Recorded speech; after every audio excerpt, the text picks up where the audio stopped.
시사자키 정관용입니다.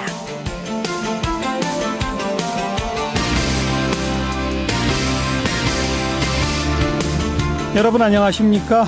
정관용입니다. 김기식 전 금융감독원장의 낙마, 그리고 민주당원 댓글 조작 사건까지 요즘 정부와 여당이 쉽지 않은 상태죠. 자유한국당은 오늘 이 논란의 진상규명을 위한 특검법을 제출하기도 했는데요. 잠시 후에 자유한국당의 민주당원 댓글 조작 진상조사단이 꾸려져 있습니다. 그 단장을 맡은 김영우 의원 연결해서 이야기 들어보겠고요.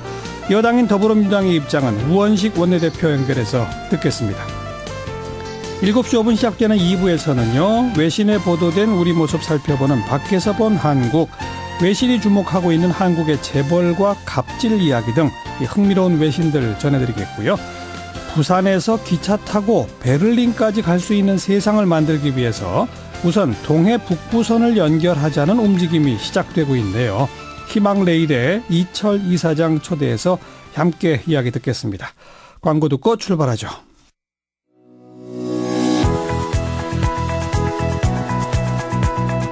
시사자키 정관용입니다는 청취자 여러분의 참여로 이루어집니다. 단문 50원, 장문 100원의 정보 이용료가 부과되는 문자 샵 1212로 보내셔도 되고요.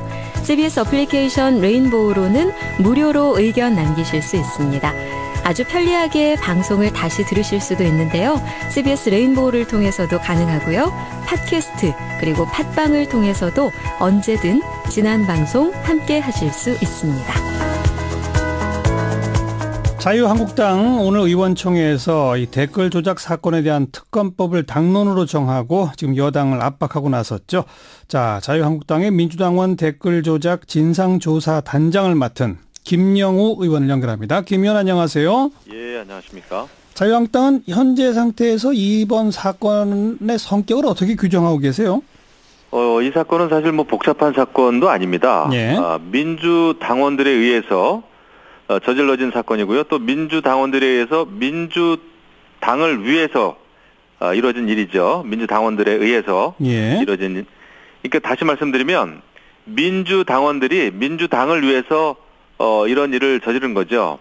그런데 이제 결국 민주당에서는 뭐 드루킹을 비롯해서 지금 구속돼 있는 3명에 대해서 당적을 이제 없앴죠. 제명을 했지만 뭐 꼬리 자르기죠. 그리고 저희가 주목하는 것은 이 뭐 드루킹 이 개인이 중요한 게 아닙니다. 뭐냐면 이 드루킹 등을 포함한 이 SNS 여론 조작 기술을 가지고 있는 이 기술자들이 이 매크로라고 하는 이 프로그램을 가지고 언제부터 활동했는지, 대선 때는 또 어떻게 활동했는지 이런 것이 가장 이 문제의 핵심이다 이렇게 생각합니다. 그러니까 민주당원에 의해서 민주당을 위해서 그렇죠. 문재인 정부를 비방하는 댓글을 매크로로 퍼날랐다? 이겁니까?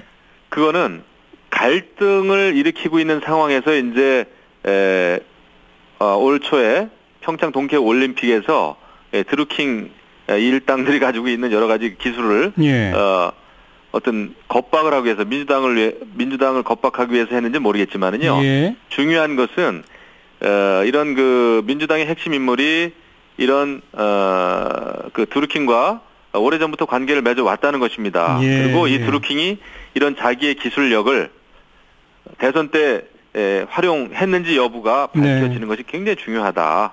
그러니까 정부를 비방하는 댓글 얘기 나오는 건 갈등 시점 일이고 지금 그렇죠. 자유한국당이 주목하는 거는 지난 대선 이전의 경선 국면이나 대선 국면에서 이들이 어떤 역할을 했느냐 이거로군요. 그게 핵심입니다. 왜냐하면 보십시오. 이번에 드루킹이라는 사람이 자기가 뭐 오사카 총영사에 누군가를 추천을 했는데 민주당이 이 드루킹한테 어떤 은혜를 어떤 도움을 받았는지는 모르겠으나 청와대 민정수석실에서 나서서 그 사람에 대해서 추천된 사람에 대해서 1시간 동안 면담까지 해주지 않았습니까? 제가 외통위 6년 해봤지만은 오사카 총영사라고 하는 자리가 그렇게 가벼운 자리가 아닙니다. 그런데 이거를 청탁을 하고 나섰죠. 저 드루킹이라는 사람이 이런 민원 제기, 이런 청탁을 보훈 인사 청탁이겠죠.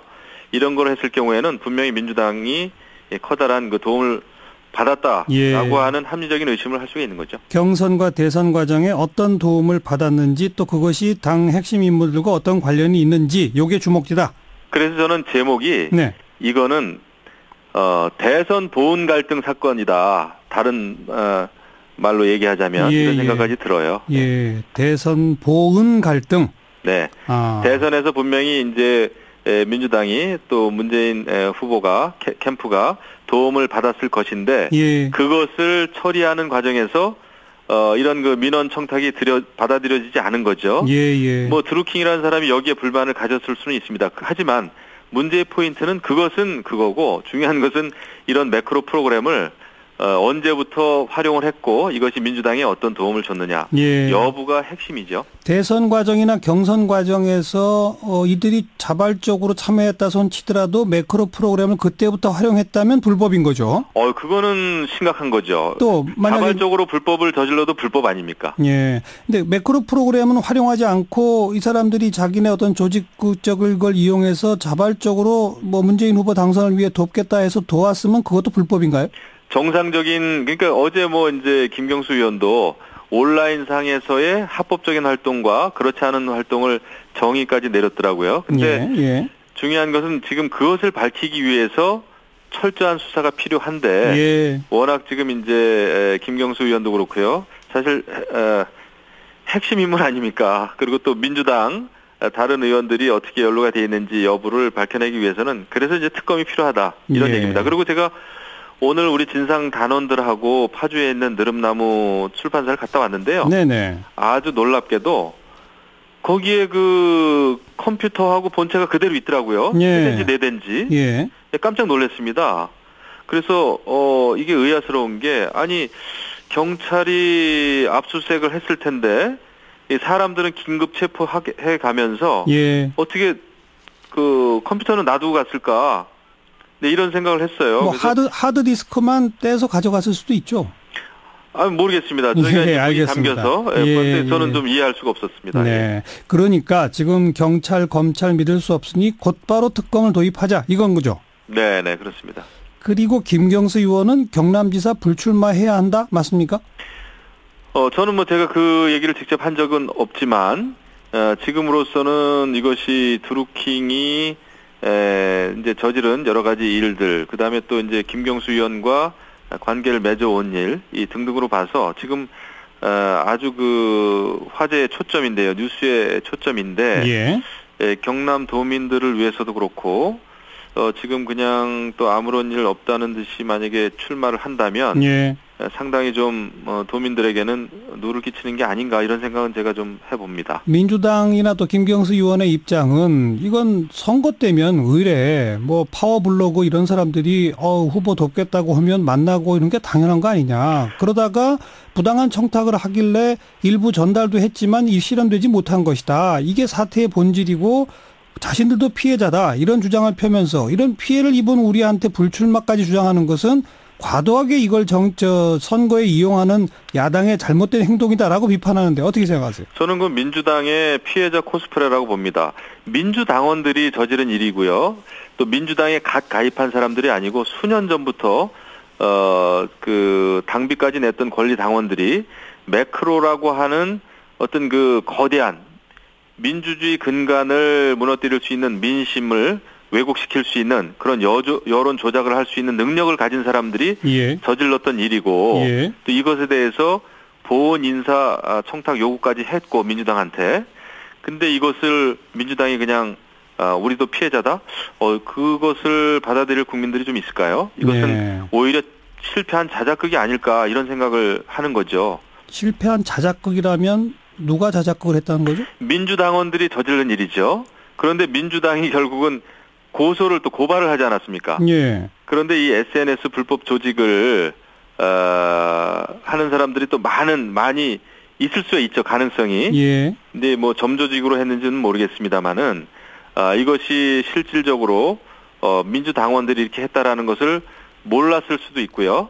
그랬기 때문에 고발을 했는데 까보니까 민주당 당원들이 했다는 거 아닙니까? 예, 예. 그러니까 이것은 확실히 모든 사안을 모르고 그러니까 민주당도 어떤 이런 그 덫에 걸린 거죠. 예, 예. 예. 민주당도 스스로 덫에 걸렸다면 피해자가 맞는 거 아닐까요? 그래서 이 피해자라고 주장하니 이것은 또 권력의 핵심 인물들이 또 연루가 돼 있는 것으로 보이니 특검을 하자는 겁니다. 네, 피해자면은 당연히 그 수사에 협조를 해야죠. 피해자라면 특검에 반대할 이유가 없다. 이 말씀. 반대할 이유가 없죠. 여기까지 들을게요. 고맙습니다. 억울하지 않겠습니까? 네. 네. 자유한국당 민주당원 댓글조작 진상조사단장 맡고 있는 김영우 의원이었고, 자, 더불어민주당 쪽 이제 우원식 원내대표를 바로 연결합니다. 안녕하세요. 네, 안녕하세요. 우원식입니다. 네. 야당의 공세가 거셉니다. 어떻게 보세요, 지금? 글쎄 이게 민주당이 조직적으로 개입했다면 문제인데 지금 김영우 의원 말씀하신 대로 실패한 자작극이라는 거 아닙니까? 이게 신고도 지난 그 평창 동계올림픽 때 여자 아이스하키 팀 그 구성한 거, 뭐 김영철 부위원장 박람 이런 거 관련해서 문재인 정부에 대해서 조직적인 악플을 달고 그랬던 거잖아요. 그래서 우리가 신고를 하고 민주당에서 신고를 하고 그러고 그러고서 찾아보니까 민주당 당원이라고 하는데 이분들이 지난 대선 때 어떤 역할을 했는지 하여튼 좀 돕기는 한 모양인데 그 다음에 부당하게 자리 요구하다가 적절치 않다고 판단해서 그거를 거부한 그런 사건이죠. 근데 이것을 가지고 이렇게 과도하게 주장하는 것은 정말 적절치 않은 것 같습니다. 그런데 야당의 주장은 아니 웬만큼 도와줬다고 해서 오사카 총영사짜리 추천받고 청와대에 서류 갖다 주고 그 추천받은 사람을 청와대에서 직접 그 만나서 1시간 가까이 이야기하고 웬만한 도움 가지고 이게 되겠느냐. 뭔가 이건 큰 연결이 있는 거다라고 지금 추정하면서 특검을 요구하는 거거든요. 어떻게 보세요? 그거는 이제 추정이고요. 그 상상의 나래 속으로 들어가면 뭘 상상하지 못하겠어요. 근데 이 특검까지 이야기를 하는데 사실 특검법 시행령에 따르면 특검이 성립하려면 범죄 사실이 필요하거든요. 이번 드루킹 사건의 경우 이 여기와 연루되었다고 주장하고 있는 김경수 의원의 범죄 사실은 드러난 바가 없습니다. 또 어떤 증거도 없고요. 또 경찰은 드루킹 사건과 김경수 의원의 연관 지점을 찾지 못했다고 분명히 밝히고 있고요. 김경수 의원도 드루킹이 보낸 115개의 비밀 대화방 메시지를 한 차례도 보지 않았고 일반 대화방에서는 의례적인 인사 정도 그런 답변만 한 것으로 지금 확인되고 있거든요. 이 객관적인 혐의나 연계점도 없는 상황에서 그리고 검찰 수사는 김경수 의원과 관련해서 시작도 안 했는데 무조건 지르고 보자는 식의 특검법 발의는 정치적 의도를 의심할 수밖에 없죠. 네. 그런데 또 합리적 의심이라고 하는 합리적 추론이라는 선에서 그 바쁜 와중에 이 대선 과정이나 이런 과정에 그 파주 출판사를 2번이나 방문하고 사무실에 2-3번 또 와서 만나고 이전 정도면 그냥 대충 관리하는 정도는 넘어선 거 아니냐라는 의심은 어떻게 보세요? 그 선거 나간 사람들은 잘 압니다. 선거 때 와서 이제 도와주겠다는 사람들 많거든요. 근데 그 중에 진짜 열심히 도와주는 사람 같은 경우는 호감이 가죠. 근데 처음부터 이상한 그 다른 냄새를 풍기면서 오는 사람은 잘 안 만나게 됩니다. 근데 이제 이 사람 같은 경우에 그 드루킹이 만든 경공모라는 단체가 꽤 오래된 것으로 알려졌고 효수도 제법 되는 모양이에요. 그리고 정치인들 강연도 하고 겉으로 보기엔 꽤 이렇게 공신력이 있어 보인다고 하지 않습니까? 더더군다나 경제민주화를 지향한다는 점에서 우리 당과 맥이 다 있어 보이고요. 그 김경수 의원이 강연해달라고 하는 거를 그 안 해준 게 미안해서 출판사로 알려진 곳에 방문하기도 됐고요. 그래서 이 드루킹이라는 사람보다는 그 사람이 운영하는 카페의 규모나 소문 이런 것들이 좀 정상적인 것으로 보여져서 그렇게 판단했을 것이라고 생각합니다. 그리고 이제 이 인사 추천된 당사자도 유명 로펌 출신이고 일본 통으로 알려진 변호사라고 하는 거 아닙니까? 근데 이제 저희는 기본적으로 인사 추천에 있어서 열린 추천 기조를 가지고 있습니다. 알겠습니다. 이제 그런 정도에서 부탁했는데 검토해 보니까 좋은 이 경력은 되는 사람인데 그 자리에 외교 경력이 전혀 없기 때문에 알겠습니다. 그래서 거부당한 거죠.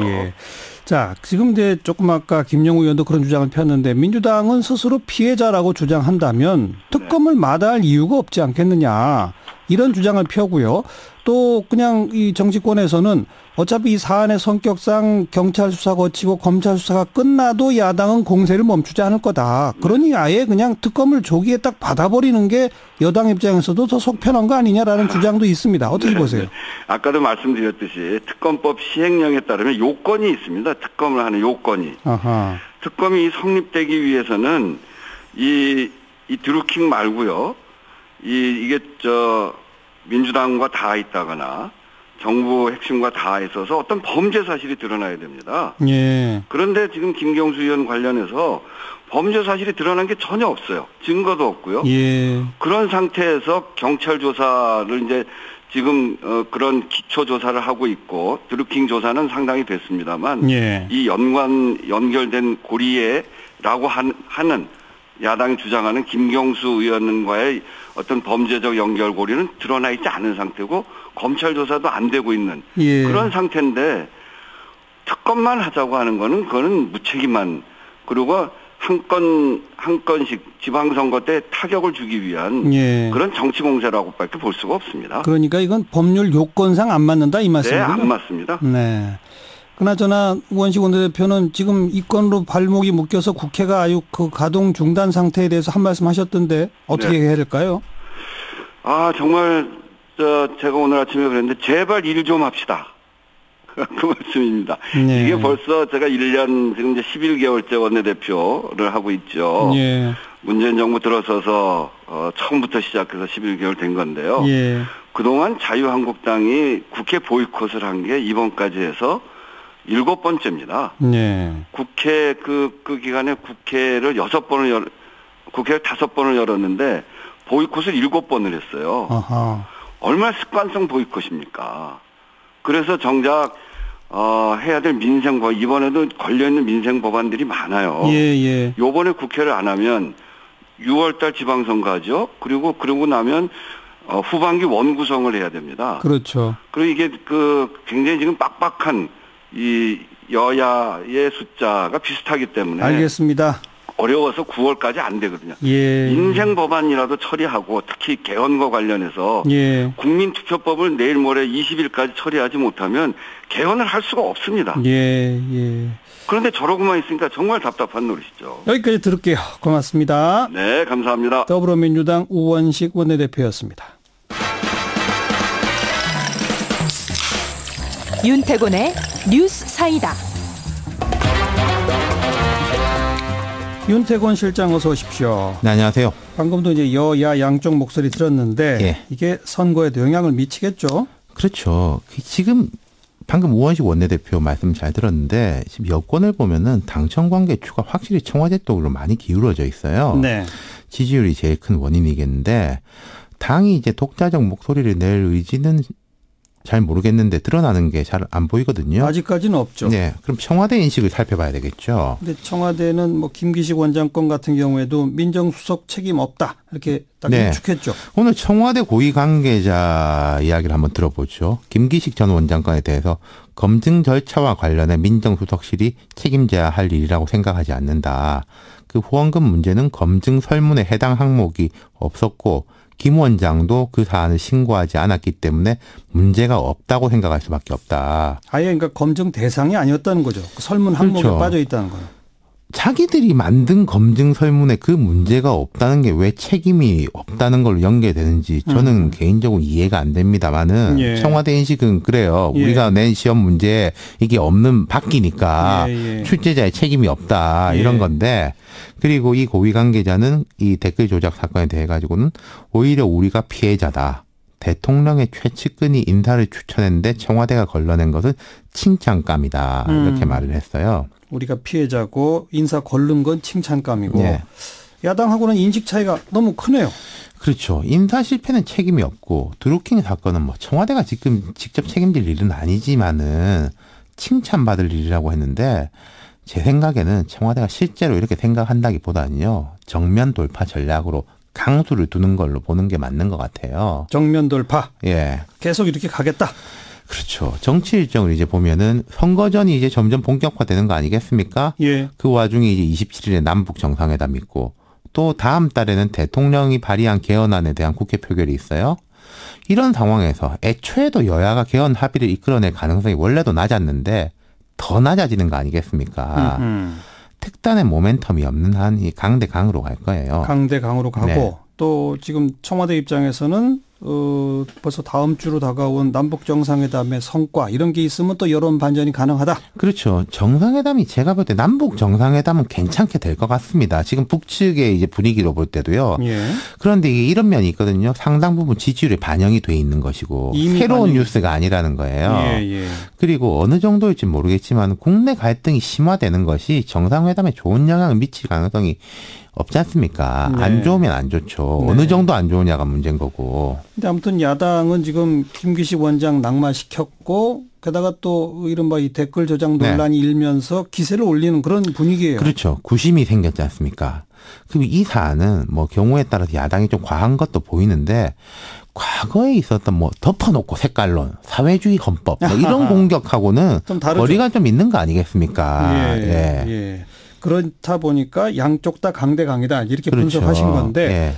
결국 그게 그러면 지방선거에 어떤 영향을 미칠까? 선거가 아직 2달 남았기 때문에 어느 정도 영향을 미칠 것이다 예측하기 지금 어렵습니다만은 어쨌든 야당이 반등 내지는 움직일 수 있는 여지가 마련된 건 분명한 것 같아요. 네네. 구심이 생겼다는 거죠. 명분이. 특히 영남권 선거 제가 여러 번 말씀드렸지만 이번은 부울경이 이제 제일 치열한 접전지가 될 것이다 말씀드렸잖아요. 부산, 울산, 경남.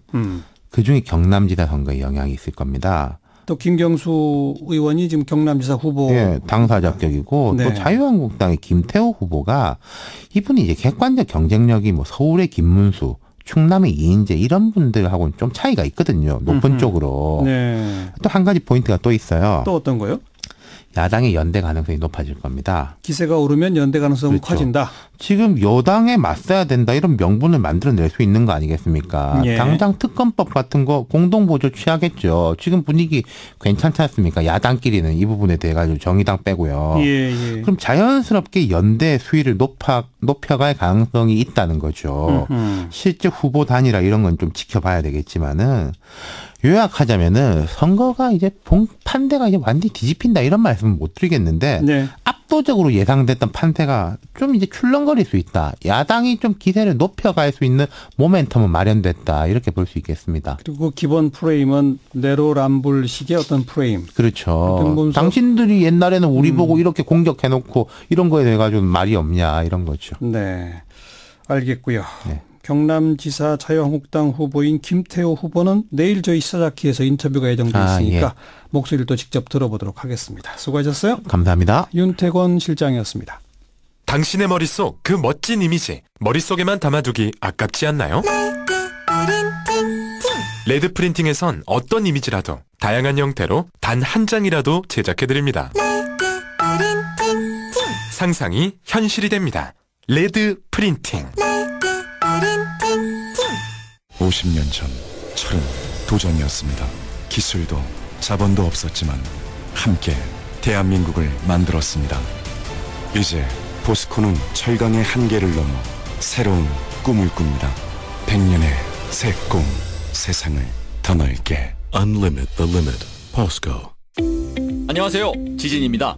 사은품과 오피스용품 어디서 구매하시나요? 필요한 모든 상품을 한 번에 구매하고 원하는 날짜에 받아보는 안심 배송 서비스까지. 당신의 넘버원 비즈니스 파트너 하나원 비즈마켓. 공공기관 우선구매 대상 여성기업 예스비투지도 함께합니다. 시사자키 1부 마칩니다. 잠깐 뉴스 들으시고 7시 5분 2부에 다시 뵙죠.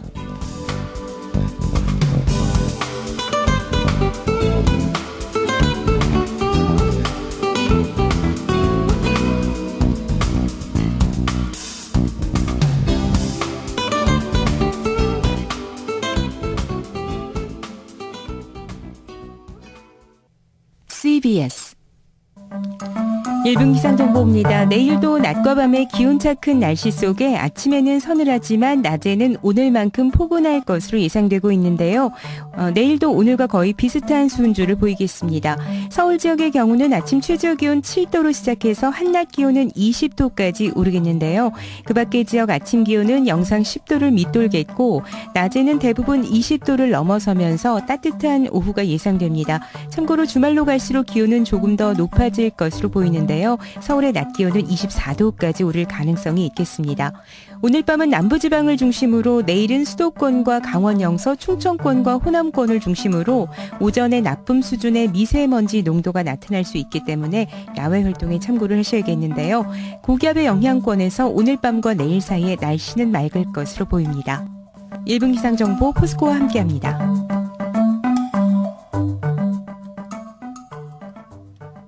아저씨 브레이크가 자꾸 밀려요. 사모님 문제는 브레이크 패드. 어떤 제품 좋아요? 뭐가 더 안전해요? 하드론 모두가 하드론. 당신을 지킵니다. 프리미엄 브레이크 패드 하드론. 브레이크는 역시 상신 브레이크. 안녕하세요. CBS 아나운서 김윤주입니다. 최근 NCS 국가직무능력 표준에 대한 관심이 높은데요. NCS란 산업 현장에서 요구되는 직무 수행 능력을 산업별, 수준별로 표준화한 것으로 인적자원 개발에 큰 역할을 하고 있습니다. 한국산업인력공단은 NCS 개발과 개선을 통해 4차 산업혁명의 일자리 변화에 기업과 구직자가 준비할 수 있도록 지원합니다. 실력 중심 사회, NCS가 그 기준이 됩니다. 이 캠페인은 실력 중심 사회를 만드는 한국산업인력공단이 함께합니다. 판촉물 3% 할인받고 싶을 때 판촉사랑. 판촉물 3% 적립받고 싶을 때 판촉사랑. 다양하고 참신한 상품을 찾을 때 어디긴 판촉사랑이지. 와, 판촉물 정말 많다. 검색창에 판촉사랑. 안녕하세요. 엄마 검객 남현희입니다. 우리 주변에는 생명에 대한 책임을 지고 꿈을 향해 나아가는 멋진 엄마들이 있습니다. 당당하고 자랑스러운 엄마 미혼 양육모. 그들의 행복한 미래를 응원해주세요. 동방사회복지회가 전합니다. 공무원 시험 합격은 에듀윌. 공인중개사 합격. 왜 합격은 에듀윌이야? 2년 연속 합격자 수 최고 기록 인증받았으니까. 맞아. 합격자 수가 선택의 기준이지. 한국기록원이 공식 인증한 2016-2017 공인중개사 최다 합격. 에듀윌은 합격이다. 에듀윌. 골치 아픈 법률 문제를 마주칠 때마다 우리 할아버지께서 늘 말씀하셨지. 친한 법무사를 만들어라. 풍부한 법률 지식과 전문성을 붙고 높은 수임료는 제거한 뒤 우리 곁 가까운 곳에 놓아두면. 안녕하세요. 만능해결사 법무사입니다. 어떤 문제를 해결해드릴까요? 등기, 소송, 경매, 회생 다 부탁드립니다. 출생에서 상속까지 우리 인생의 모든 법률 문제 혼자서 고민하지 마시고 만능해결사 법무사를 찾아 시원하게 해결하세요. 생활법률 만능해결사 법무사. 출생에서 상속까지 대한법무사협회가 함께합니다. 지금 내가 귀를 기울이고 있는 건 너의 이야기와 레인보우에서 흐르는 음악, 또 하나는 바로 레인보우 광고. 높은 청취율의 CBS 인터넷 라디오 레인보우. 레인보우의 광고를 전해보세요. 검색창에 레인보우 광고. 레인보우. 이야기와 음악이 있는 방송. 청취율이 높은 CBS 인터넷 라디오 레인보우에서 7시를 알려드립니다.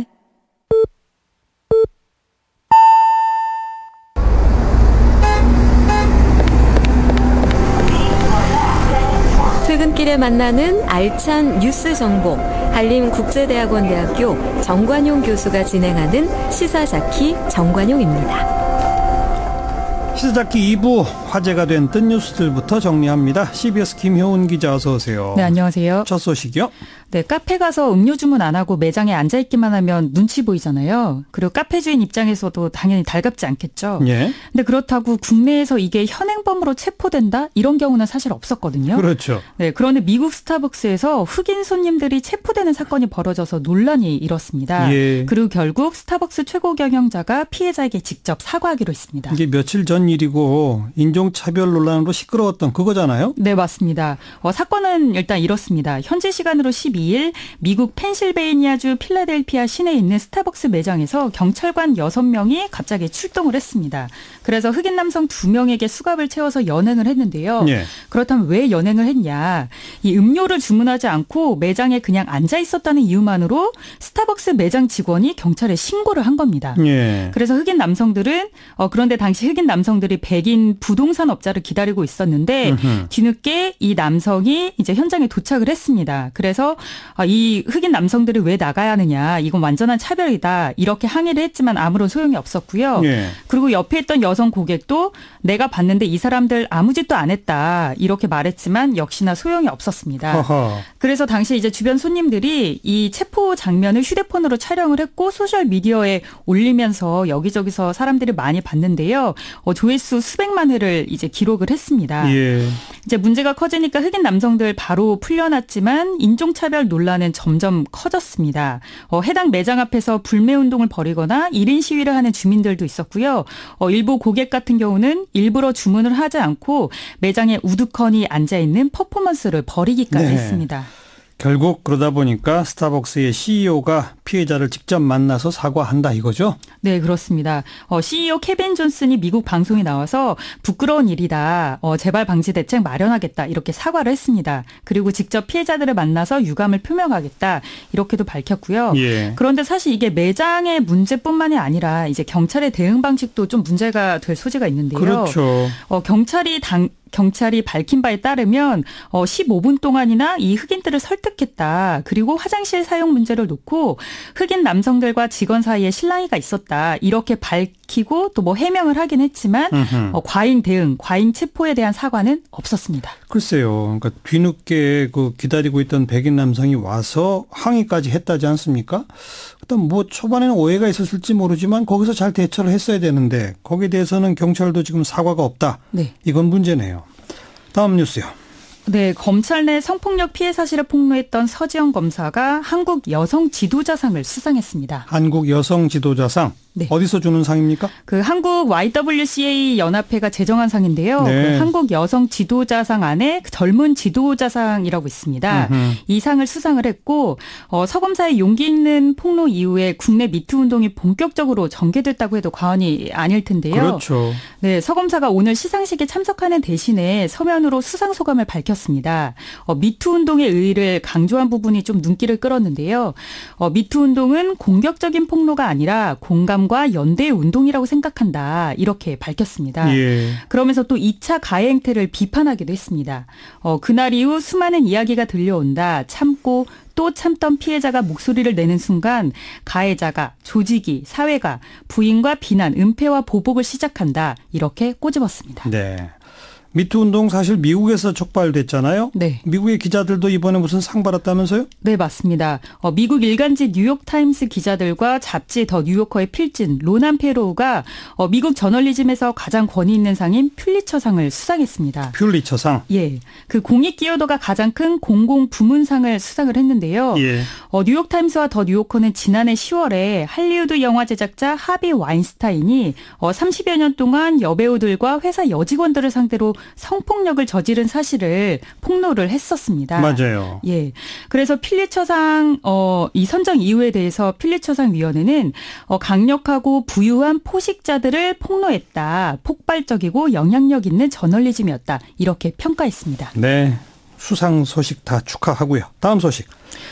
내용은 좀 불쾌하지만 참고할 필요가 있는 뉴스가 있어서 가져와 봤는데요.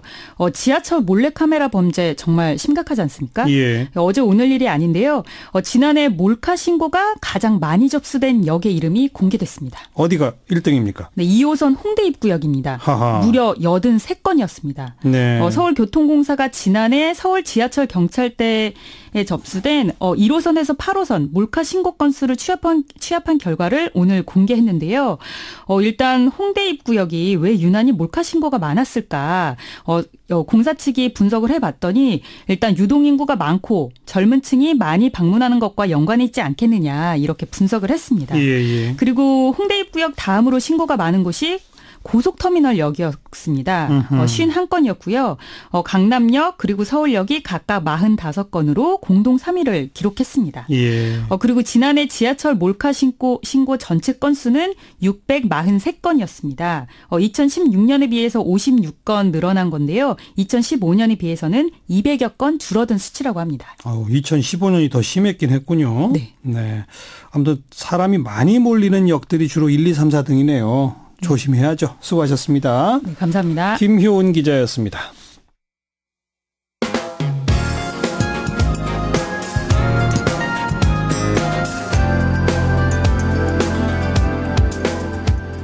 친절하고 재미있는 시사풀이 CBS 라디오 시사자키 정관용입니다.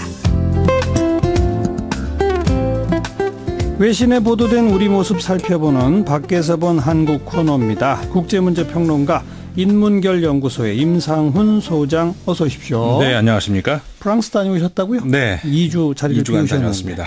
오늘 어떤 소식 주로 볼까요? 네, 한동안 이 동아시아에 쏠려있던 전 세계인들의 시선이 최근 서아시아로 급이동했습니다. 시리아? 네. 예. 한반도의 해빙 가능성, 봄을 지켜보면서 참 세계인들이 행복한 상상을 그려왔었는데 이 시리아의 절망적인 비극과 함께 좀 관심사가 급 떨어지고 있는데 네. 그래서 우리라도 이제 동아시아의 희망을 지켜야 되지 않겠습니까? 그래서 오늘 이 시점에서 서아시아 사태가 한반도 평화 프로세스에 어떤 영향을 미칠 것인가 이 문제를 좀 다뤄보려고 합니다. 예.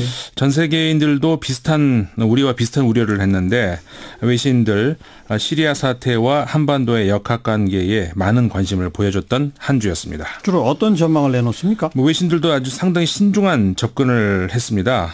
일본의 니케이 신문 같은 경우에 4일자 보도에서 한국에서 나오는 전망들을 함께 전하면서 조심스럽게 복수의 예측들을 전했는데요. 복수의 예측? 네. 그러니까 여러 가지죠. 그러니까 트럼프 대통령의 언행일치 이런 표현을 썼는데 이게 무슨 말이냐면은 그러니까 말도 쉽게 내뱉지만 내뱉은 말은 정말로 행동에 옮기는 그런 트럼프 대통령의 기질상 미국의 이번 군사 행동은 김정은 위원장에 대한 압박이 될 것이다. 네. 그러니까 다시 말해서 한반도 비핵화의 긍정적인 요인으로 작용할 것이다. 이런 지적이 있다기 전했는데요. 예. 하지만 동시에 북한이 최후의 보루라 생각하는 그러니까는 재래식 무기가 노후한 상황에서 외부의 위협으로부터 자신들을 지킬 수 있다라고 판단되는 그런 핵무기에 대한 집착이 더 커질 것이다. 그런 전망도 함께 전했습니다. 네. 우리 국내에서 나오는 전망하고 큰 차이가 없는 것 같은데요. 그렇죠. 예. 어떻게 그 단계적인 비핵화냐 아니면은 완전한 핵포기냐 하는 이런 그러니까는 이번 그 북미 대화의 핵심 사항 아니겠습니까? 그렇죠. 여기에 바로 연결될 수 있는 문제이기 때문에 이번 미국의 시리아 공습을 보면서 쉽지 않은 전망이 굉장히 신중한 전망이 지금 되고 있습니다. 예. 왜냐하면은 그 니케이 신문에 따르면은 트럼프 대통령이 북한과의 비핵화 협상이 결렬될 경우에 군사 옵션의 행사도 내비치고 있기 때문이라는 건데요. 계속 그래왔죠. 네. 예. 특히 그 최근에 그 백악관 안보보좌관으로 존 볼튼이 임명되지 않았습니까? 트럼프 대통령 주변에서 가장 강경파 중에 하나라고 할 수가 있는데 니케이 신문은 이 존 볼튼이 임명된 상황도 같이 언급을 하면서 한국에서는 이번 미군의 시리아 공격이 존 볼튼의 작품이다는 해석이 나오고 있다. 이렇게 니케이 신문이 전했습니다. 그런데 또 한편에서는 그 미군이 시리아를 공습하긴 했으나 실제로 뭘 타격했는지 그냥 뭐 미국 국방부의 교범에 따른 아주 절제된 공습이었다. 뭐 이런 분석도 나오잖아요. 네, 그렇습니다. 뭐 대체적으로 외신들도 그런 분석을 많이 합니다. 미국이 이번 시리아 공습에 임하면서 뭐 절제된 군사 행동을 보였다. 이런 쪽으로 많이 보도가 되는데요. 예. 사실상 시리아 공격이 북한에 어떤 영향을 미칠 것인지 과연 이 미국 수뇌부가 정확한 예측을 하면서 했을까? 이건 사실 예측이 불가능하지 않겠습니까? 그렇죠. 아무리 완벽한 이론을 소화하는 물리학자라도 이 록비공 던지면서 튀는 방향을 예측해봐라. 이런 주문하고 비슷하다고 볼 수가 있는 건데 예. 그 시리아 공습은 미국, 영국, 프랑스 모두 이 공습이 미치는 전략적인 전망까지 예측을 해가면서 그런 공습을 세웠다기보다는 러시아를 등에 업은 시리아 정부가 이 화학무기까지 이제 결국은 사용을 하면서 예. 특히 그 이 자유시리아군이 동구타 지역에 이제 주로 있는데 거주하고 있는데 이게 자유시리아군이 서방이 지원을 하고 있는 그 세력 아니겠습니까? 그러니까는 이 동구타 반군을 소탕하고 있는 그런 상황에서 과연 그 서방 국가들이 가만히 손 놓고 그러니까 가만히 있을 명분이 없다 이렇게 보는 것이 더 정확할 거라는 거죠. 예. 따라서 그 시리아 사태가 한반도 평화 프로세스에 미칠 영향을 논한다는 게 그 계획 차원에서도 그렇고 또 결과 차원에서도 그 한반도와 시너지를 논하기가 상당히 무리라는 생각도 있습니다. 시리아와 한반도의 상황은 우선 질적으로 완전히 다른 상황이고요. 네. 이번에 공습도 화학무기 사용에 대한 그냥 상징적 반격 뭐 이런 어떤 의미가 크기 때문에 그런 거 아니겠습니까? 네, 네 맞습니다. 자, 이제 우선 일본 정부는 미국 공사 공격에 대해서 지지를 표명했죠. 네, 그렇습니다.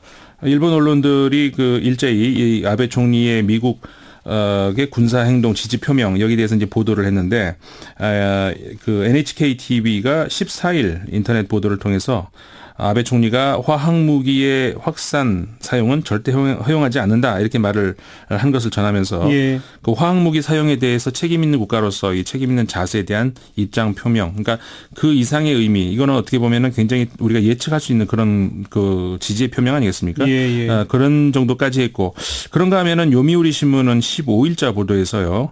역시 아베 총리의 그 미국, 영국, 프랑스 세 나라의 시리아 공격에 대한 지지 표명을 전하면서 일본 정부는 이번 북미 회담을 앞두고 이루어진 군사 행동이 북한의 압력을 가하는 효과가 있다고 분석을 하고 있다. 이렇게 네. 전하게 됐습니다. 예. 하지만 동시에 그 시리아의 아사드 정권을 지원하는 러시아가 격렬하게 반발을 하고 있어서 향후 일본과 러시아 관계에 그림자를 띄울 가능성도 있다. 이렇게 우려를 표명하게 됐습니다. 그러니까 양측면, 세측면 뭐 북한한테는 어떤 영향 러시아한테는 어떤 영향, 네. 뭐 긍정적, 부정적 가능성 다 열어놓고는 그런 언론의 분석이잖아요. 맞습니다. 모든 가능성이 다 열려 있습니다. 간단히 지금. 말해서 언론이 잘 모른다는 얘기죠. 어떻게 될지. 솔직히 말하면 그렇게 그러니까요. 네, 그런 것 같습니다. 미국도 예. 역시 마찬가지입니다.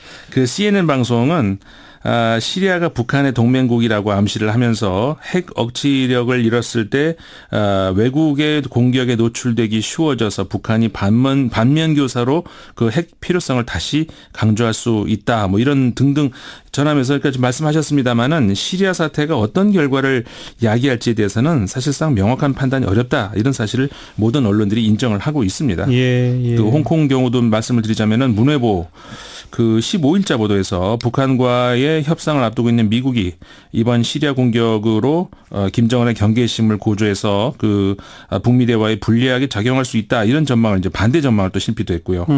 이 신문은 그 미국 외교안보 분석 업체인데 그 스크래포라고 하는데 분석 업체의 그 로저 베이커 부사장의 말을 인용을 하면서 북한은 그동안 핵을 통해서 미국의 전복 기도를 막아왔는데 따라서 북한이 핵 보유에 더 집착을 할 수도 있다. 이번 시리아 공습을 보면서 같은 운명에 처할 수 있다는 두려움이 더 높아질 것이다. 이런 전망을 또 해놓기도 했습니다. 네, 뭐 시리아 공습은 또 남북 정상회담, 북미 정상회담과 시기적으로 멀지 않아서 자꾸만 이렇게 연결시키려고 하는 것 같은데 잘 연결은 안 되는 것 같고요. 오히려 네. 지금 이제 북한이 우려하는 거는 지난 2003년에 리비아 카다피 정권이 미국한테 이 핵무기, 생화학무기 폐기 다 동의했잖아요. 그렇죠. 근데 그 다음에 서방 국가들에 의해서 전복됐단 말이에요. 네네. 김정은도 지금 그런 걸 두려워하는 거 아니냐. 그렇죠. 이게 더 주목되는 대목 아닙니까? 네, 맞습니다. 사실 그 북한도 우리 측과 만남을 통해서 그런 입장을 직접 말을 하기도 했지 않습니까? 예. 그런 증언이 나왔었는데 그 조금 전에 제가 말씀드렸던 그 베이커 부사장 그 문외보에서 인터뷰했던 그분 역시 그 점을 지적을 하고 특히 우리나라에도 이게 저 국민대학교의 안드레이 란코프 교수 있지 않습니까? 예. 그분이 계속 이 점을 강조를 하고 있거든요. 그래서 이제 이번 군사 행동에 대해서 그 일본의 반응이 지난 4월이었죠. 지난해 4월에 미국이 시리아를 그때는 이제 단독 공습을 했을 때인데 예. 그때와 이번 올해 4월의 공습과는 약간의 온도차가 있다. 이런 분석이 나오게 됐습니다. 어떤 온도차요? 그러니까 15일자 일본의 요미우리 신문인데요. 이 신문은 지난해 4월 미국이 시리아를 단독으로 공격할 당시에 그리고 1년 후인 올해 4월 미국이 영국과 프랑스와 함께 공습을 했을 때 뭐 두 경우 모두 지지를 표명하긴 했지만 네. 지난해와 달리 올해의 경우는 군사 행동 그 자체에 대해서는 이해한다. 뭐 이런 정도. 그러니까 약간 그 톤이 낮아졌다는 데에 주목을 하고 있습니다. 같은 지지지만 강도가 다르다. 네. 그건 왜 그럴까요?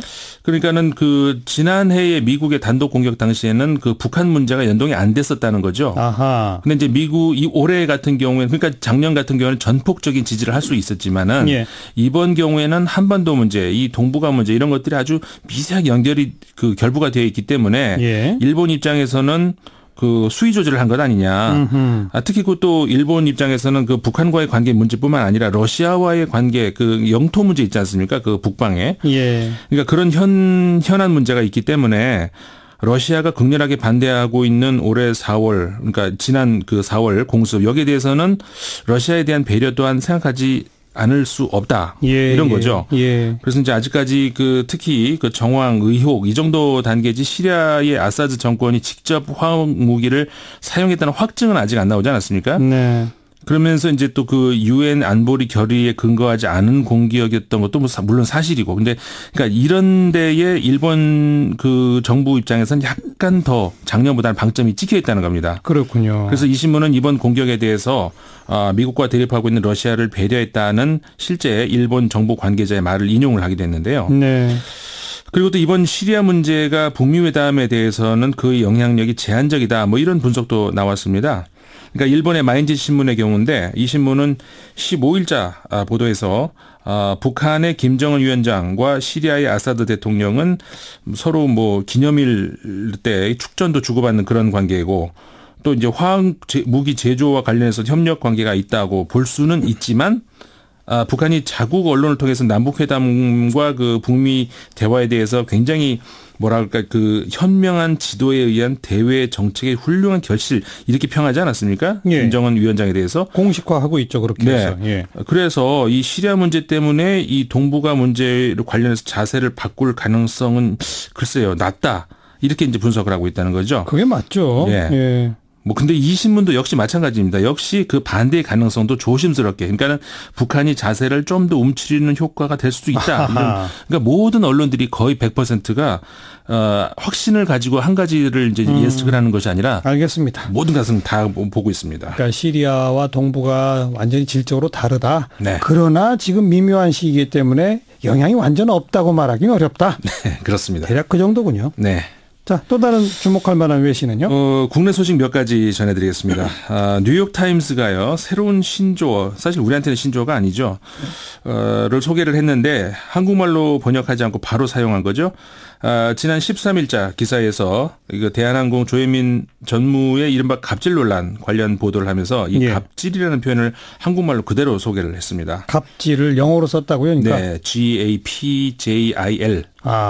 이렇게 했었습니다. 예.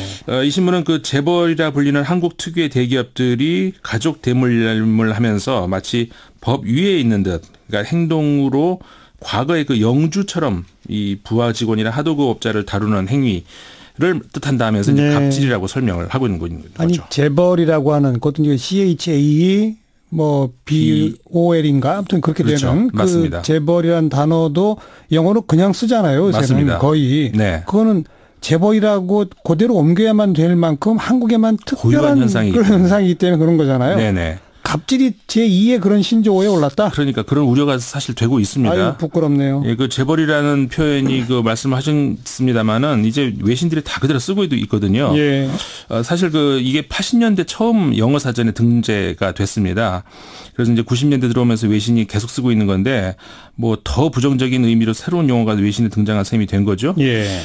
그리고 포털 사이트 여론조작 관련 소식 이것도 일본 언론이 보도를 했습니다. 근데 아직 명확하게 전모가 밝혀지지 않아서 현재까지는 사실관계만 보도를 하고 있는데요. 그렇겠죠. 네, 17자 오늘이죠. 일본의 니케이 신문이 정권의 비판적인 특정 글에 대해서 비정상적으로 공감의 클릭수가 급증한 것과 관련해서 악성 소프트웨어가 사용됐다. 이런 불법 행위의 용의자가 민주당 당원으로 드러났다 이렇게 보도를 했습니다. 예. 그래서 이 신문은 경위가 이해되지 않는 점이 아직 많아서 진상을 알 수는 없지만은 향후 영향이 확산될 가능성도 있다 이렇게 보도를 했습니다. 그리고 역시 같은 신문입니다. 같은 날짜 오늘 날짜에 역시 그 우리나라 소식 김기식 금융감독원장 사퇴 소식도 전했는데요. 예. 역시 마찬가지입니다. 사실관계 보도로 김기식 금감위원장이 자신의 관여한 그 단체를 둘러싼 불투명한 정치 자금의 존재가 밝혀진 문제의 책임을 지고 네. 사임 의사를 표명했다 이렇게 전했습니다. 그냥 사실 보도드리고 네. 하여튼 충격적인 건 재벌의 갑질까지 이제 외국 언론들이 쓴다. 네. 참 문제입니다. 또 어떤 소식이 있어요? 네, 그 한국 농구계에 신장 제한이라는 규정이 있어서 너무 키가 큰 외국 선수가 퇴출되는 일이 있었다. 이렇게 영국의 BBC가 보도를 했는데요. 맞아요. 우리나라도 보도가 됐었죠. 예, 다 보도됐습니다. 네, 이게 지난 13일자 보도였는데 BBC 방송은 한국에서 이 한 외국 선수가 너무 키가 크다는 이유로 퇴출된 이후에 결사적으로 자신의 키를 줄이려는 선수들이 그 많이 있다. 네. 이런 보도를 하면서 그 한국 프로농구 각 팀은 외국 선수를 2명만 보유하게 돼 있는데 올 시즌부터 이들 한 선수는 키가 2m를 넘지 않아야 되고 나머지 한 선수는 186cm를 넘지 않아야 된다. 이렇게 설명을 하고 있습니다. 예. 이런 규정이 한국 사회에서 논란과 비웃음을 사고 있다. 이렇게 이 신문이 전했습니다. 물론 뭐 명분은 있겠죠. 한국 선수들에게 뛸 기회를 더 줘야 한다. 또 좀 스피디한 경기를 위한다. 뭐 이런 것들이라고는 하지만 그래도 우리 팬들 입장에서 조금 다 동의하기는 어려운 것 같아요. 그렇죠. 이 BBC 방송이요. 그 키가 2m 2cm, 그러니까 2cm가 넘습니다. 네. 미국 출신의 그 데이빗 사이먼 선수와 인터뷰를 전했는데, 이 선수가 키가 커서 미국으로 돌아가야 되는 신세에 화가 나 있다. 이렇게 전하면서 그 장신 선수의 부족은 한국만 아니라 이제 아시아 국가에서 이제 많이 심각하다 이렇게 전하면서 필리핀 경우도 들고 있습니다. 필리핀 역시 2m가 넘는 외국 선수들에 대해서 제한을 두고 있다고 소개를 했는데 그런 제한이 우리나라만 있는 건 또 아니군요. 네, 저도 이번에 처음 알았습니다. 필리핀에도 있다고 하는데 또 한국에서는 이런 조치를 피하기 위해서 신장을 측정하기 위해서 선수들이 몇 센치라도 줄이기 위해서 무거운 거를 들고 조깅까지 한다고 합니다. 그런다고 키가 줄어들지는 않을 거고. 네. 아무튼 이 신장 제한 문제 이건 한번 우리 그 스포츠계를 중심으로 다시 한번 토론해볼 그런 주제인 것 같습니다. 네. 오늘 여기까지 수고하셨어요. 네, 감사합니다. 네, 국제문제평론가 인문결연구소 임상훈 소장이었습니다.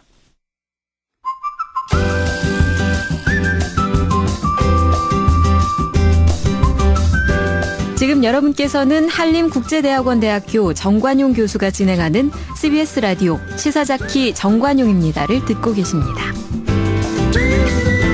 사운드 오브 뉴스로 이어갑니다. 김민아 기자 어서 오세요. 안녕하세요. 들어볼 뉴스 소리는요? 최근에 폭발적인 어떤 관심을 끌었던 조현민 대한항공 전무 문제 있지 않습니까? 지금 또 방금 갑질 그 신조 얘기까지 했습니다. 그렇습니다. 예, 경찰이 그 내사를 하다가 정식 수사로 또 전환했다고 하거든요.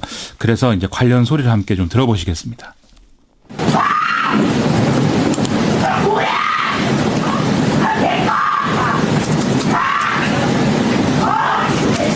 조 전무는 보통 일주일에 2-3번 정도, 기분이 좀 좋을 때는 일주일에 1-2번, 무슨 통과 의례처럼 항상 고성을 지른다고 들었습니다. 그래서 본사 근무했던 사람들은 대부분 다 알고 있고요. 어디서 누가 소리를 지르면 다 들리는 구조로 돼 있어서 한쪽에서 소리를 지르기 시작하면 6층 전체가 쥐죽은 듯 고요해지고 서로 눈치만 보는 그런 상황이 되는 거죠. 피해자인 저는 아직도 극심한 고통에 시달리고 있습니다. 조현아 전 부사장의 일탈이 엄격히 단죄됐더라면 오늘의 조현민의 갑질이 있을 수 없었을 거예요. 여러 소리가 동시에 다 나왔는데 맨 앞에는 그 괴성을 지르는 소리, 그다음에 인터뷰 소리, 박창진 전 사무장, 그다음 심상 전 의원 이렇게 되죠. 그렇습니다. 오늘 아침에 CBS 라디오 김현정의 뉴스쇼가 연결한 이제 대한항공 전 직원의 목소리도 이제 말씀하신 대로 들어 있었는데요. 예. 박창진 전 사무장의 경우에는 최근에 자신은 정의당원이다 이렇게 밝힌 바 있습니다. 그래서 오늘 이제 심상정 의원하고 정의당의 서울시 의원 비례대표 후보로 출마한 권수정 전 아시아나항공 노조위원장 등이 국회 정론관에서 연 기자회견에 자리를 함께 한 건데요. 예. 조현아 전 부사장이 이제 다른 계열사 임원으로 화려하게 복귀했지만 피해자인 박창진 전 사무장 아직도 나는 극심한 고통에 시달린다 이렇게 얘기를 하고 있고 심상정 의원은 4년 전에 땅콩이양 사건 때 그때 조현아 전 부사장을 제대로 처벌했다면 오늘날이 조현민 전무의 갑질이 있을 수 없었을 것이다 이렇게 주장하고 있는 그런 현장입니다. 경찰이 내사에서 정식 수사로 전환했다? 그렇죠? 그렇습니다. 그러면 어떤 혐의로 보고 있는 겁니까? 오늘 이제 그 피의자로 조현민 전무를 피의자로 정식 입건하고 출국 정지도 신청했다 이렇게 발표를 했는데 조현민 전무가 회의 참석자 얼굴을 향해서 뭐 음료를 뿌렸다 이것이 이제 폭행 혐의가 적용될 수 있는 부분이다라는 거죠. 예. 반면 조현민 전무는 얼굴을 향해서 물을 뿌린 게 아니라 물이 든 컵을 바닥에 던졌다 이렇게 주장을 해오지 않았습니까? 하지만 경찰은 회의 참석자들로부터 얼굴에 음료를 뿌렸다는 진술을 확인했다 이렇게 밝히고 있습니다. 만일 유리컵을 사람을 향해 던졌다라고 한다면 이것이 이제 특수폭행 혐의가 되는데요. 이 경우는 이제 반의사 불벌죄가 아니거든요. 그렇기 때문에 조현민 전무가 피해자와 합의해도 처벌을 할 수 있는 것이고 반면 폭행 혐의가 될 경우에는 만일 이제 조현민 전무가 피해자와 합의를 하면 처벌할 수 없게 되는 가능성도 있다. 이런 분석이 나오고 있습니다. 그리고 이와 별개로 조현민 전무의 국적과 이 등기 임원 자격 논란 이것도 있었죠. 그렇습니다. 오늘 기자회견에서도 이 얘기 나왔는데요. 심상정 의원은 조현민 전무가 미국 시민권자임에도 국내 항공사 진에어의 등기 임원으로 이제 등록이 되어 있는 거에 대해서 진상규명이 필요하다 이렇게 강조했습니다. 현행법을 보면은 임원 중에 대한민국 국민이 아닌 사람이 있으면 항공운송사업 면허의 결격사유에 해당한다 이렇게 규정이 되어 있다는 건데요. 네. 이에 대해서 국토교통부는 조사에 착수한 상황이고 이 사실관계 확인을 요구하는 공문을 진에어와 대한항공 측에 발송할 예정이다 이렇게 보도가 나오고 있습니다. 그리고 또 이 조현민 전무 등의 아버지인 조향호 한진그룹 회장의 배우자 즉 어머니 이명희 이루재단 이사장의 갑질 의혹도 새롭게 불거지고 있네요. 오늘 머니투데이가 2011년에 3개월간 이제 이명희 이사장의 수행 기사로 일했다는 모 씨의 피해 사례 이것을 보도를 했는데요. 이 가족들이 이제 집사를 두고 있는데 이명희 이사장이 뭐 집사에게 일상적으로 욕설과 폭언을 하고 또 대한항공 임직원 등을 호출해서 또 욕설을 하고 이런 여러 가지 그 갑질 행태 이런 것들을 보여서 자기가 이제 3개월 만에 그만둘 수밖에 없었다라는 얘기였습니다. 예. 이런 재벌 일가의 욕설, 뭐 아나무인의 태도 이런 것들은 회사와 그에 소속된 노동자들을 자기 소유물로 보는 태도이다. 이게 제도적으로 방지될 수 있는 이런 대안들이 필요하다. 이런 지적도 언론에 나오고 있는 상황입니다. 그렇죠. 자, 다음 뉴스요. 삼성전자 서비스가 8,000명 규모의 하청 노동자를 직접 고용하기로 노조와 합의했다는 소식입니다. 최근까지 대기업들은 비정규직 직접 고용 문제의 해법으로 자회사 설립을 한 후에 여기 이제 무기계약직의 고용 등을 이제 제시를 해왔는데요. 예. 삼성전자 서비스는 협력사 직원들을 아예 직접 이제 고용하기로 그렇게 합의를 한 것입니다. 특히 이번 합의에는 회사가 노조를 인정하고 합법적 노조 활동을 보장한다 이런 내용도 포함이 돼 있어서 삼성의 무노조 경영 80년 역사가 막을 내리게 됐다 이런 평가도 나오고 있습니다. 상당히 중요한 변화. 그렇습니다. 왜 이랬을까요? 지금까지 대기업이 이제 그 하청 노동자를 직접 고용한 경우를 보면은 법원 판결이 그렇게 하라고 나와서가 대부분이거든요. 예. 근데 이 삼성전자 서비스는 그렇지도 않은데 이제 결단을 한 거여서 배경이 뭐냐 여러 가지 분석이 나오고 있습니다. 결국은 이재용 삼성전자 부회장의 의사가 반영된 것이다라는 게 중론인데요. 최근 언론은 삼성전자 서비스 노조 와해 문건 그리고 이제 실제 노조 탄압 사례 이런 것들이 집중 보도한 바 있고 또 검찰이 수사에 들어가 있는 그런 상황이기도 하죠. 그렇죠. 따라서 검찰 수사에서 조금이라도 유리한 상황을 조성하고 국민 여론을 조금이라도 우호적으로 돌리기 위해서는 이런 결단이 필요하지 않았을까라는 분석들을 언론이 내놓고 있는 상황입니다. 네. 또 이재용 부회장의 국정농단 관련 재판 상고심이 진행 중이라는 것도 일부 이런 판단에 영향을 미쳤을 걸로 보이는데요. 무엇보다도 이 삼성에 소속된 노동자들이 끈질기게 노조할 권리를 주장한 것도 이게 이제 성과로 이어졌다라는 사실도 좀 빼놓을 수 없는 부분인 것 같습니다. 그게 핵심이죠. 그렇습니다. 그 삼성전자 반도체 피해자 문제 아직도 완전 해결되지 않았잖아요. 백혈병 걸가지고요. 그렇습니다. 이 지난 2월에 법원이 삼성전자 반도체 온양 공장에서 백혈병으로 숨진 이모 씨 사건에 대해서 이 공장 작업 환경 보고서를 공개하라 이렇게 판결했거든요. 네. 그래서 이를 근거로 고용노동부는 기흥과 화성 공장에 대해서도 이 보고서 공개를 결정을 했었습니다. 하지만 삼성은 이 해당 보고서에 핵심 영업 비밀이 담겨 있기 때문에 공개할 수 없다라면서 행정 심판을 제기를 하고 또 중앙행정심판위원회에 이 집행정지 심판을 또 같이 요청을 했는데요. 예. 오늘 중앙행정심판위가 집행정지 신청을 받아들여서 그래요? 행정심판에서 결론이 날 때까지 보고서 공개는 보류가 된 그런 상황입니다. 절차가 참 복잡하군요. 복잡합니다. 다음 뉴스는요. 남북 정상회담이 열흘 앞으로 다가왔는데 임종석 비서실장이 기자간담회를 통해서 이 준비 상황들을 쭉 밝혔습니다. 임종석 비서실장은 내일 의전 경호 보도 관련 2차 종합실무회담에서 상당 부분 논의의 진전이 있을 것이다 이렇게 설명을 했는데요. 예를 들면 남북 정상회담을 생중계를 할지 또 회담 이후에 이 김정은과 문재인 대통령 사이의 어떤 공동 기자회견 이런 것들이 진행이 될지 등등을 내일 결정한다는 것이죠. 네. 우리는 당연히 두 가지 모두 하는 쪽으로 좀 선호를 한다 이런 의견을 전달한다고 하는데요. 만일 실무 협의에서 난항이 생기거나 또 합의 수준을 좀 높여야 될 필요가 있을 경우에는 언제든 서훈 국가정보원장이나 정의용 청와대 국가안보실장이 평양을 방문할 수 있다 이렇게까지도 밝히고 있습니다. 그리고 정상 간의 한라인 설치는 뭐 며칠 날 된다는 얘기가 나오던데요. 임종석 비서실장이 정상 간 한라인은 실무적으로 20일께 연결될 예정이다 이렇게 밝혔습니다. 한라인이 설치되는 장소는 당연히 이제 양측 정상이 이 평소에 직무를 하는 이런 공간이 될 예정인데요. 다만 정상 간 통화가 언제 처음 이제 될지는 확정이 안 된 상태라고 합니다. 네. 정상회담의 의제는요? 한반도의 완전한 비핵화, 항구적 평화정책, 획기적 남북관계 개선 이런 이제 핵심 의제들에 좀 집중한다 이런 계획인데요. 남북 경협이나 인도적 교류 이런 것들의 비중은 좀 떨어질 수밖에 없다라는 것이죠. 이것은 이제 이번 남북 정상회담이 북미 정상회담으로 가는 길잡이 역할을 해야 되기 때문인데요. 예. 임종석 비서실장은 정상회담 장소가 판문점 남측 지역의 평화의 집이라는 사실도 강조를 하고 있습니다. 북한의 최고 지도자가 최초로 군사분 계선을 넘는다 이런 의미에 더해서 앞으로 남북으로 가는 정상회담과 별개의 판문점 회담이 정례화될 수도 있다 이런 얘기인데요. 그렇죠. 그렇게 되면 1989년 미국과 소련의 이제 몰타 회담이 냉전의 재기틀을 만든 것처럼 판문점 회담이 북미 문제를 푸는 계기가 될 수도 있다 이렇게 얘기를 하고 있습니다. 다음 뉴스 짧게.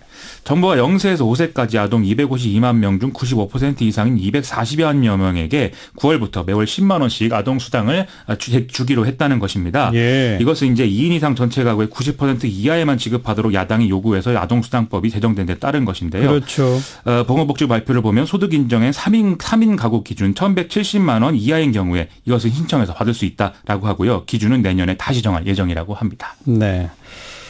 여기까지 수고하셨습니다. 고맙습니다. 김민아 기자였습니다.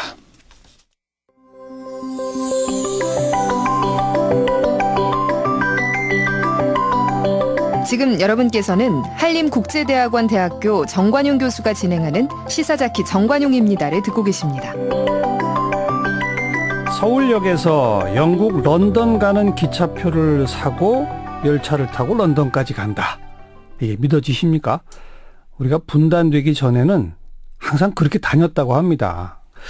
자, 다시 또 이 길을 열어야 되겠죠. 그뿐만 아니라 이번엔 이제 부산에서 강릉을 거쳐서 베를린까지 유라시아 대륙으로 가는 그런 철도를 다시 연결하자 하는 민간단체가 오늘 출범을 했네요. 동해 북부선 연결추진위원회인데요. 지금 여기 위원장을 맡으신 희망레일의 이철 이사장을 오늘 스튜디오에 직접 초대했습니다. 이사장님 어서 오십시오. 네, 안녕하십니까. 네.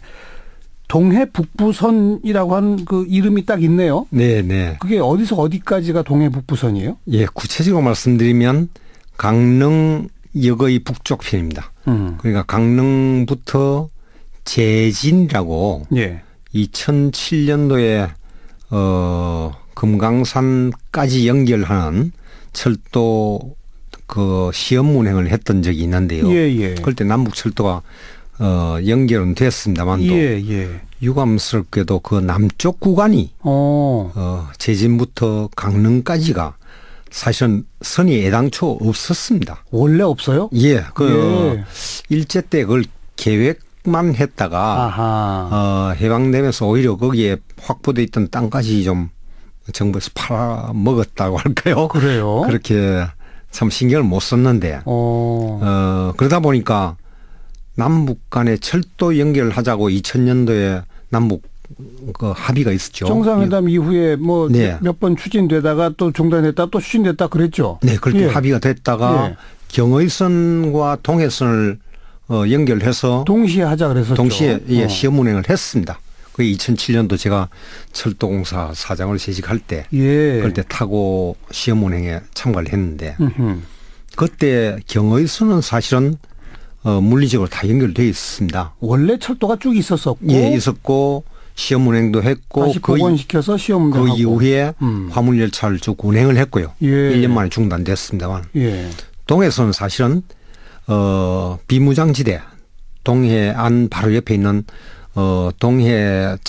동해선의 철도에 제진까지만 북쪽에서 제진까지만 있었고 그랬군요. 제진의 남쪽은 선이 없어요. 그러다 보니까 실제 사실은 그냥 연결만 한 그런 꼴이 됐고. 그렇군요. 근데 이제 제진이라는 데가 그러니까 강릉으로부터 속초를 거쳐서 통일전망대 고성이잖아요. 예. 그 위쪽 고성 그 위가 제진입니까? 예, 바로 비무장지대 남쪽인데요. 예. 그러니까 그건 참 어떻게 보면 참 우리 쪽의 잘못 때문에 모양새가 이상하네요. 예. 그러니까 북한 쪽에서는 오히려 동해선을 활용하고자 했고 네. 그쪽을 연결된 걸 몰랐는지 알았는지 그건 모르겠는데 북한 측은 그쪽을 하자고 그랬고 예. 우리는 경의선을 하자고 그랬는데 예. 엇박자 엇갈린 그런 희망을 갖고 있었죠. 네. 더구나 동해선은 러시아 측은 강력하게 동해선을 활용하고 싶어 했습니다. 그렇죠. 러시아에서는 화물 그러니까 석유나 가스도 그 선로를 따라 부설되는 송유관이나 가스관을 활용할 수 있지 않을까 그렇죠. 생각했고 경의선으로 가면 중국은 좋지만 러시아 쪽하고는 또 달라지 상황이 다르니까. 실제 경의선을 통해서 중국의 철도를 활용하기가 그렇게 만만치가 않은 모양입니다. 그중에 좀 적체, 그 지체 현상도 있고 그래요. 그런 것 때문에 어려운데 러시아는 시베리아 철도 TSR이라고 이야기합니다만 그걸 활용하고 싶어 했고 연해주를 개발하는 데도 도움이 되고 그런 것 때문에 동해선을 완공을 해서 빨리 그걸 러시아와 북한과 우리 대한민국을 연결하자 하는 희망을 강력하게 갖고 있었는데 그렇군요. 그걸 우리의 어떤 소홀이랄까 잘못 때문에 그동안 참 운행을 하지 못한. 잠깐 정리해 보면, 그러니까 남북 정상회담 이후에 그 몇 번에 걸친 추진으로 지금 코레일 사장하시던 2007년에 금강산하고 제진까지 시험 운행도 했다고 그랬잖아요. 예, 그렇습니다. 그러면 그 금강산 위쪽으로는 원산으로 해서 이렇게 쭉 다 철도가 있는 거예요. 네, 그렇습니다. 다 있는데 정작 시험 운행은 했지만 철도가 없는 건 우리나라였다. 우리 남쪽이 연결이 안 돼요. 이 사실을 알고 계신 분 그리 많지 않을 것 같아요. 그렇습니다. 예. 우리도 부산에서 강릉까지는 철도가 있죠. 그 중간에 지금 공사하고 있는 구간도 있고 거기도 좀 하자가 있습니다만도 일단 그거는 곧 연결될 겁니다. 그런데 강릉부터 이제 비무장지대까지 제진까지는 한 110km 정도인데. 110km. 예. 뭐 구체적으로는 104km 정도입니다만도 한 110km 정도 구간이 단 완전히 그 철도가 없는 상태에서. 그러니까 여기는 한 번도 철도가 놓인 적이 없군요. 예, 그렇습니다. 예. 놓였다가 뭐 없어졌거나 그것도 아니군요. 근데 그걸 이제 그러면 사실 우리가 남북 간에 그 당시 경의선과 동해선 동시에 합시다. 그래서 뭐 시험 운행도 합시다라고 얘기하면 사실 우리 정부 입장에서 빨리 강릉부터 제진까지 그 계획을 세워놓고 이거 언제까지 우리 합니다. 이랬어야 정상 아닌가요? 그렇습니다. 그런 걸 구체적으로 계획 세우고 그걸 발표하고 착공을 했어야죠. 예. 그때 전혀 그건 안 했어요, 그럼? 전혀 뭐 그런 움직임이 없었고 오히려 경의선은 달리던 화물 열차까지 중단시켜 버렸으니까 그건 뭐 양쪽 다 책임도 있습니다. 그건 물론 이명박 정부 이후입니다만. 네, 이명박 정권 때. 그러니까 그 이전에는 강릉 제진 구간에 무슨 계획은 있었습니까? 구체적인 계획을 세우지 못하고. 못했어요. 예. 우리는 하자 하는 어떤 초기 단계에 그냥 그 정권이 바뀌었으니까. 예, 바뀌어버렸어요. 하긴 그 시험 운행한 게 노무현 정권 막바지니까. 예, 2007년도 5월 17일이었던가 그렇습니다. 예. 이 100km 정도 넘는 철도를 새로 놓으려면 뭐 돈이 많이 듭니까? 돈도 아마 정부가 예측하는 비용은 아마 2조 3천억 정도로 예측을 하는 것 같습니다만도 뭐 어떻게 보면 대단히 큰 돈이죠. 네. 그러나 그거는 그야말로 평화, 통일 그리고 대륙의 일부가 되는 그런 비용이라기보다 투자. 네네. 투자이기 때문에 어떻게 보면 굉장히 막 큰 돈은 아닐 수도 있고, 어떻게 보면 거기 목표에 비하면 굉장히 작은 투자인데 그 투자는 금방 그 이상의 과실로 우리가 돌아올 수 있는, 도로 찾을 수 있는 그런 투자가 될 거라고 생각합니다. 네. 그러니까 지금 강릉에서 제진까지의 그 구간에는 전부 다 국유지로 땅을 확보하고 있거나 그것도 아닌 모양이죠. 그렇지도 못합니다. 예. 그럼 땅을 이제 사야 되는 거고.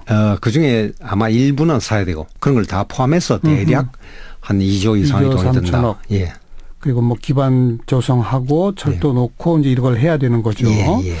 그 방금 유라시아로까지 연결되는 이런 등등을 생각할 때 큰 돈이지만 금방 회수 가능한 투자다라는 표현을 사용하셨는데 또 일각에서는요. 요즘 누가 그렇게 철도를 이용하느냐. 그리고 금강산 관광 우리 하던 시절에 남북 동해선 쪽에 도로는 이미 다 해놨지 않았잖아요.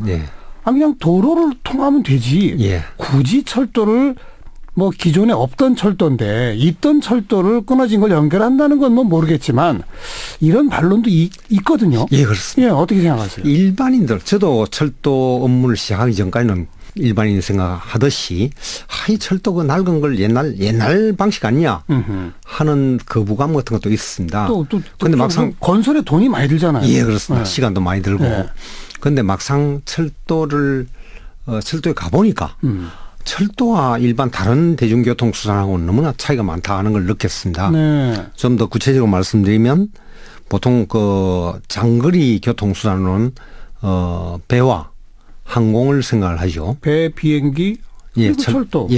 그런데 철도와 다른 교통수단의 차이는 철도는 선으로 연결되는 겁니다. 지나가는 연변이 모두가 활용 가능한 뭐 정차역이 될 수도 있고 거기서 물건도 실을 수가 있고 그 하역도 할 수가 있는 데죠. 그런데 나머지 항공이나 배는 점과 점의 연결입니다. 그렇죠. 그러니까 어떤 항구와 항구를 연결할 뿐이지 저 연변 모두를 활용할 수 있는 건 아니죠. 더구나 이 뭐 선으로 연결되는 것 중에 하나는 그 도로가 있습니다만도 도로는 실제 장거리 대량 수송은 활용이 거의 불가능한 부분입니다. 예를 들면 중앙아시아에 철광석이 있다든지 우리가 탄광을 개발했다 할 때 트럭으로 수송은 거의 불가능합니다. 그렇겠군요. 더구나 계절적으로. 그 운전사만 해도 수천 명, 수만 명. 그렇게 생각하니까 또 금방 그러네요. 그리고 아주 그 용량이, 수송량이 아주 미미합니다. 그러니까요. 그런데 철도는 장거리 대량 수송이 가능하다는 거죠. 그래서 그리고 친환경적이고 계절에 전혀 관계없이 가용한 어떤 그런 지역이 된다. 실핏줄 연결하는 정도 어떤 그런 일이 아닌가. 한번 뚫어만 놓으면 영구적으로 대량 장거리 그리고 그 주변 지역 모두가 활용 가능한. 그렇습니다.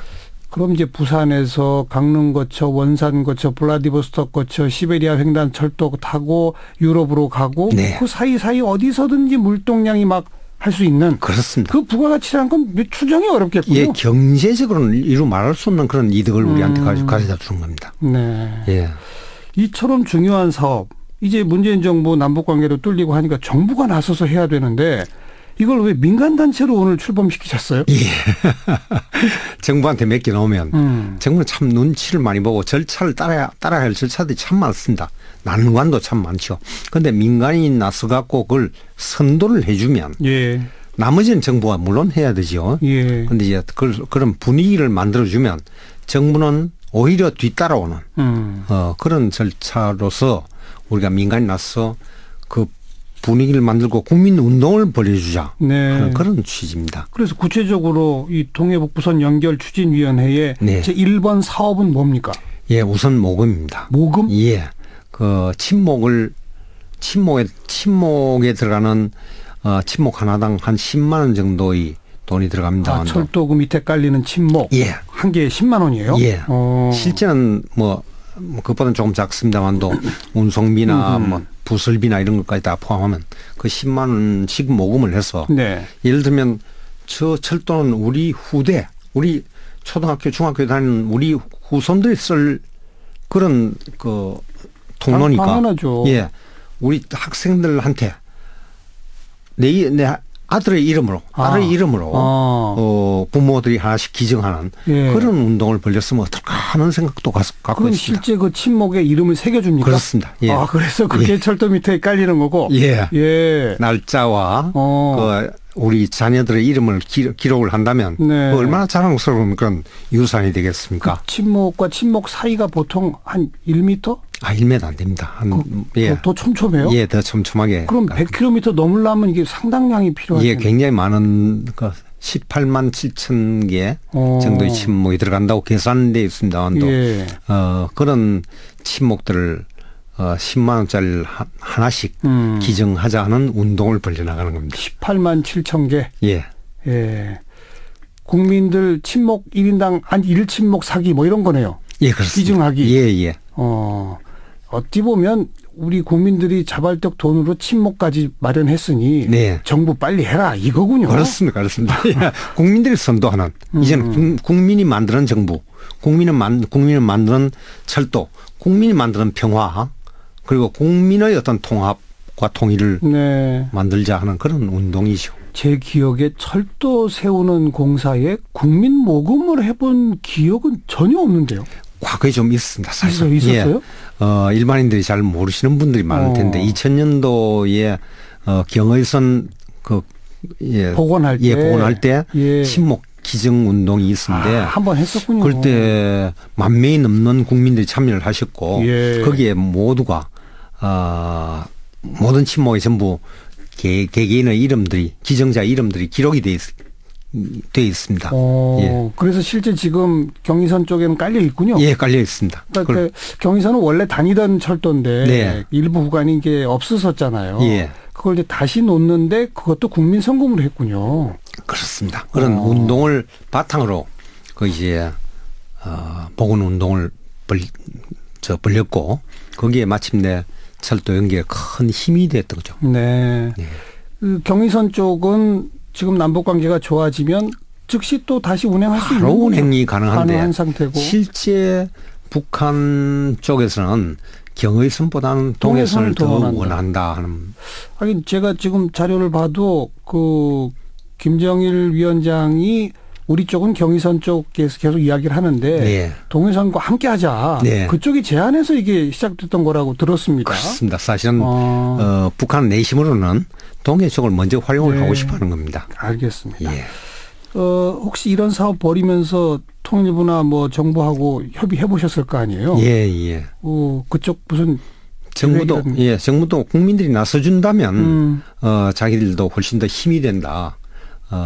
국민들의 뜻에 따라 자기들은 예산을 책정하고 그걸 국회에 상정하고 하는 거니까 자기들한테 큰 응원일까 오히려 선도를 국민들이 해주시면 참 감사하겠습니다 하는 뜻입니다. 국민 1인당 1침목 기증하기 운동. 몇 년 계획으로 완성 목표를 삼고 계십니까? 네, 저희들 당장 그 5월 달부터는 이제 추진을 할 텐데요. 빠른 시간 내에 많은 그 성금을 모으기를 바랍니다. 동해 북부선 연결 추진위원회 간단히 말하면 부산에서 파리 가는 기차 런던까지요. 그중에 아주 그 중요한 구간에 내 이름 새겨진 침목 하나 놓기 이런 운동이 되겠군요. 큰 성과 있기를 기대하면서 함께 지켜보겠습니다. 오늘 고맙습니다. 감사합니다. 동해 북부선 연결 추진위원회 이철 위원장을 함께 만났습니다.